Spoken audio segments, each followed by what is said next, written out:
One thutha wa aciari aingĩ kuma mwena ũyũ kwĩrĩkana atĩ makoretwo makĩrekereria ciana ciao mategũcitwara thukuru. Karanja akiuga thirikari nĩ ĩhotorete gũthomithia ciana na gũtigĩrĩra atĩ nĩ mateithĩka.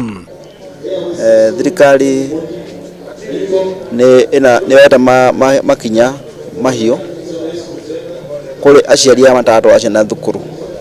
So nĩtũroria aciari othe matwara ciana thukuru, tondũ magũtwara ciana thukuru nĩtũgũkorwo tũkĩmanyita na tũkũmaikia thĩinĩ, tondũ thirikari nĩyatũmĩra mbeca nyingĩ mũno harĩ program ya to make sure that all children are in school. So aciari othe twamoria matwara ciana thukuru. Kũringana na mũjumbe wa wodi ĩyo nĩwe Mca Maina Njoka, augĩte atĩ mekĩte ũguo gũtigĩrĩra atĩ ciana kuma famĩlĩ iria citehotete nĩ mateithĩka gũkũ ciana cikĩgunĩka na mathomo marĩa makamaguna mũtũrĩre-inĩ wao wa thutha-inĩ. Kama vile tuliahidi tukiwa na governor wetu Mike Sonko, tutaweza kusomesha watoto, especially wale wazazi wao wamelemewa kabisa kulipia watoto wao school fees.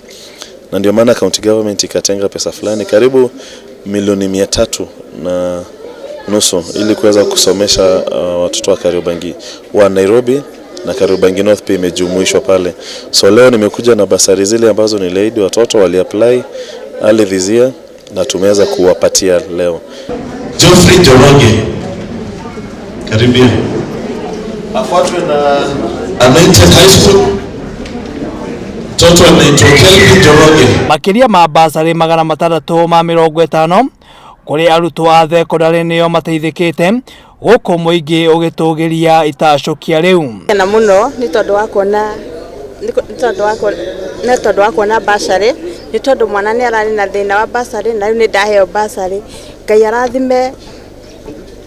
arathime Maina muno na mũteithie. Nasema tu asante na endelee tu na kazi hivyo venye tu wako. Njitagwo Patrick Mwangi, ndio ũmwe wa ofici ya MCA, na kĩrĩa ingiuga nĩ atĩ ũrĩa twĩkĩte ũrĩa watũthurire na tũthurire no nginya one kĩhoto, tondũ kĩhoto kĩa mwana gũkorwo agĩthoma, na nĩkĩo onete ko tũkĩheana bursary 660 na mũndũ wothe waihũririe either korwo umĩte gũkana korwo nĩ wa Kariobangi no nginya angĩamũkĩra bursary ĩyo nĩguo ciana cithome na tũmanengere kĩhoto kĩao. Ngĩribotera Gikuyu TV, rĩtwa rĩakwa nĩ MUIRURI JOHNMO.